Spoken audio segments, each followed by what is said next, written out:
Alright folks, Tom here, talking on the anvil, preaching on the anvil, whatever. So today we're going to make this, I call it a squash vessel. I make it out of, in this case it's 4.5 inch OD pipe. It's probably 4-inch pipe. We're going to do some lathe work, some cutoff work, a little grinder work to get this nice pattern, and then finally the most exciting part is the squishing, this squash part, which I do in the hydraulic press that I made. It's going to be a cool project. Stick around, hope you learned something, or I hope you're just edutained, as they say. So take her easy. Remember, always be in a hurry to get to your shop, never be in a hurry to leave. Take her easy. I'll see you on the next segment. Right, what we're making today is one of these. I call it a squash vessel. What's cool is to incise some geometric patterns. You can do all kinds of things, but we're just going to replicate this. It's a lot of preparation up to the forging part, which is the cool part. But like, you excise this pattern, and then we'll using the lathe, cut-off wheel. It's got to be all precise. It takes a lot of concentration. And then the cool part is we'll put it in the forge, and then in the hydraulic press, and we'll squish it down. The first thing we're going to do, I have this marked off with my chalk. It's about 3.5 inches. I'm going to cut it with this Toledo power hacksaw.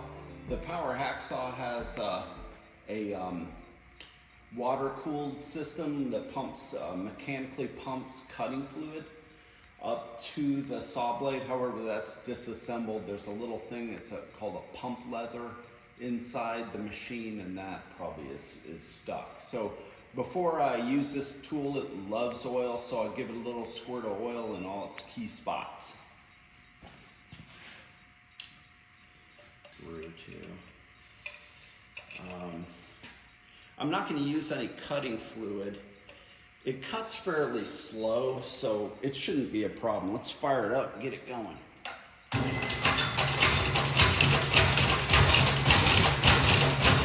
A few moments later. All right, we got her cut off a few moments later.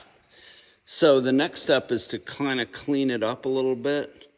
What I want to get rid of is when the tubing or pipe is welded together, there's a seam in the inside. I don't know if you can see it. Maybe I'll bring it a little closer. I need to get rid of that, gone completely. So I'll do that next. Okay, the next thing we're going to do is use a die grinder. It's not a Dremel, it's a die grinder. A Dremel's used for making model airplanes and stuff. This is a die grinder. So that's a pet peeve of mine when somebody calls a die grinder a Dremel, because it's not. So what we're going to do is use the die grinder. We're going to take care of this right here, this seam, and we're going to hit it. I'm going to hit it one way and then unclamp it, hit it the other way. Die grinder.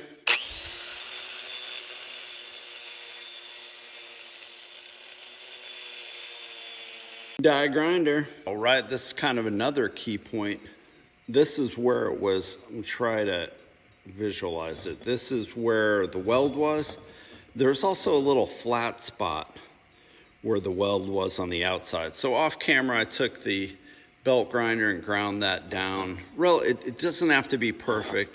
I got rid of most of the excess. I might take a little more off of there, because now I'm going to put in the lathe, and I have to dial indicate this so I can cut my radial lines or my radial pattern. So you want to take care of anything like that seam and blend it all in real nice. It'll make for a better finished product. All right, so what I'm using today is a Monarch lathe. It's a belt drive lathe. It's kind of before they came out with the engine drive. I'm using it to make some just grooves with a parting tool in my piece, and I'll show you that in the next step. All right, making some chips. I'm just eyeballing where the concentric circles are. I'm looking at the depth. I'm also eyeballing that to try to keep it uniform. Okay, now we're at the layout portion of the project. So what I do is I use actually the weld, which is right here,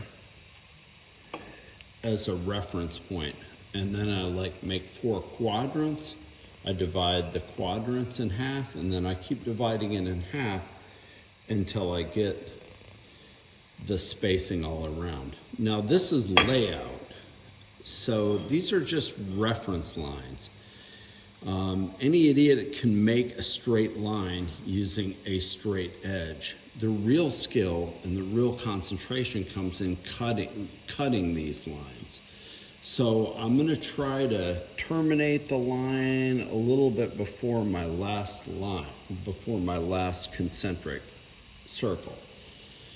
And this is where a lot of skill comes in. So you can make the reference lines, they're good. It's not going to come out perfect. So put out of your mind that it's going to come out perfect. It's going to come out good enough.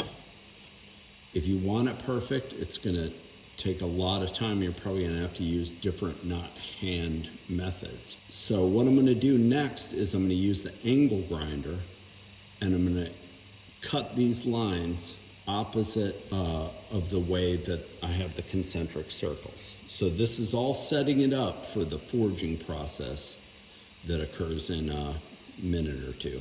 I typically use a lot of Ferd products. I'm going to use their thin curved cutoff wheel that looks like that. And that's what I'm going to use to excise the lines that I just laid out. I got it set up in the vise. It's hard to see because of the light. I'm going to glove up and we're going to cut the first line. So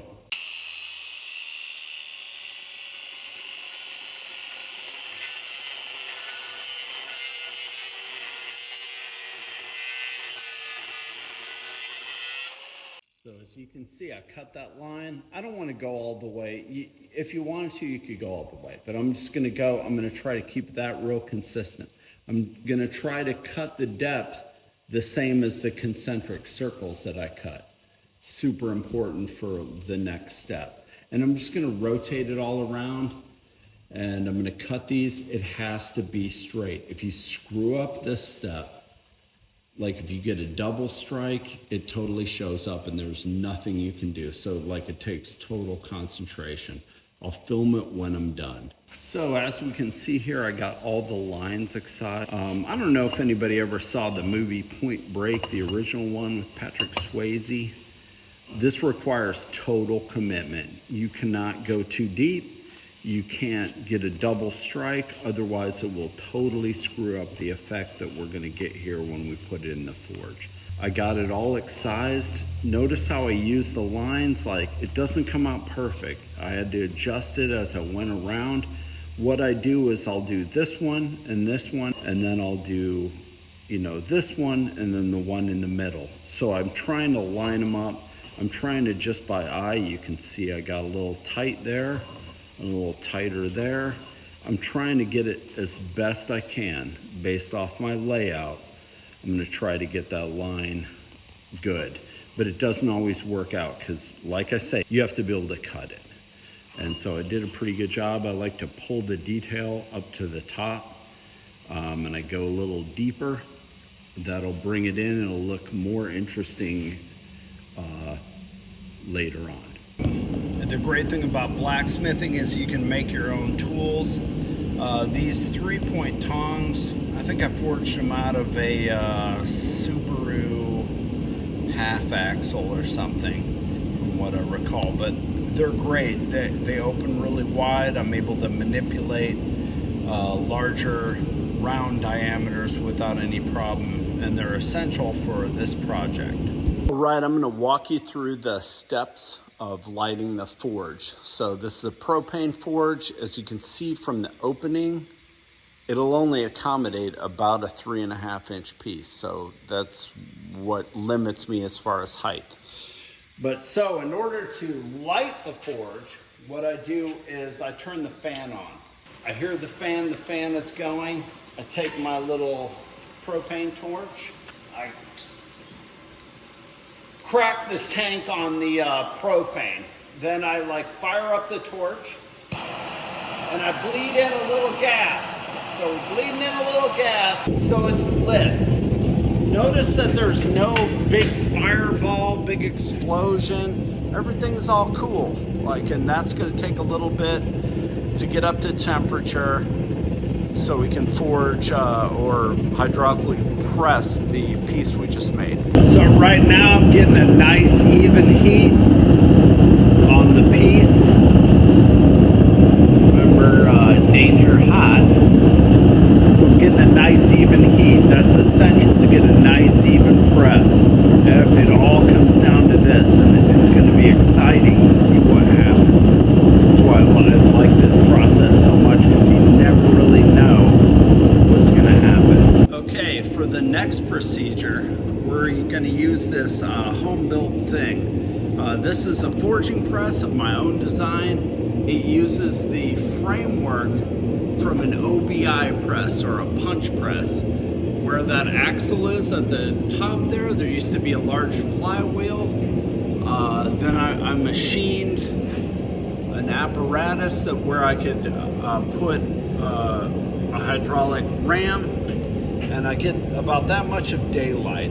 Notice that I've already taken where I want to put the piece when it's red hot, and I'm gonna put it exactly right there, because my design needs to be refined. I need to get rid of these, should be countersunk to make it more useful, but at the time it works. So the way it works is there's, when I turn it on, an electric motor running a pump.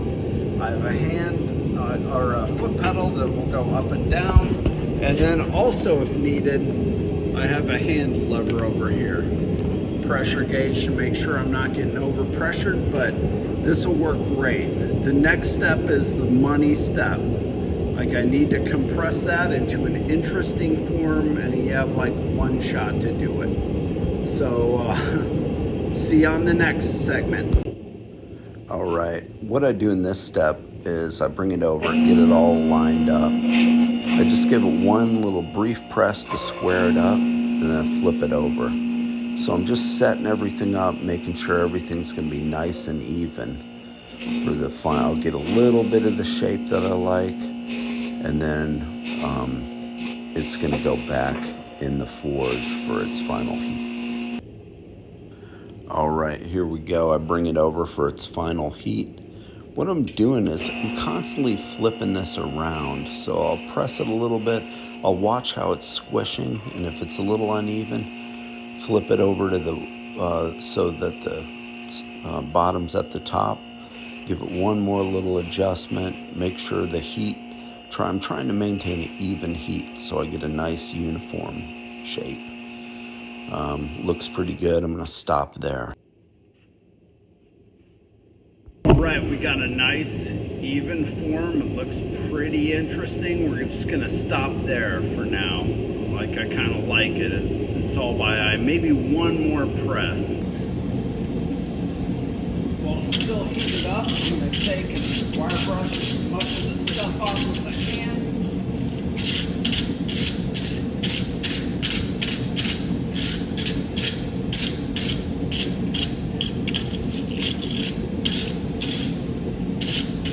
And I'm going to let it cool.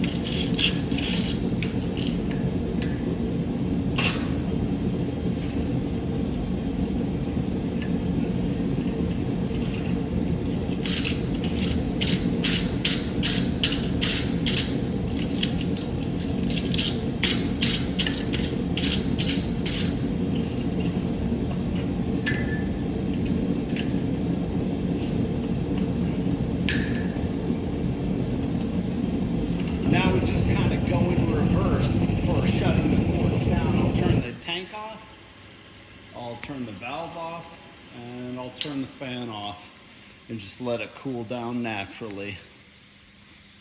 Okay, I wanted to take a little tight end shot. So we got a real interesting pattern. Developed nice profile. Looks pretty cool. Pretty even and everything. I like the little geometric squares. So on the next video, we'll go ahead and we'll put a bottom in and finish it up. And that'll be pretty cool. Woo, humidity today. So we got it to a good stopping point. On the next video, I'm going to show you how I make the bottom of the vessel. It's a nice piece. We've got some nice geometric designs. I'll take some tighter video so you can see how it turned out. Turned out real cool. I love that last step. You just never know how it's going to go. I mean, you have an idea, but you never really know. I think it turned out really cool. Like I say, if you enjoyed the video, please like, comment, just comment that you enjoyed the video. If you have any questions, leave them down in the comments, and also subscribe. That really helps the channel grow, and that's the whole point. And I have a lot of cool content I'm going to be producing, so please join me for the next one where we make the bottom and finish and do some like finishing of the piece. Take her easy. See you later.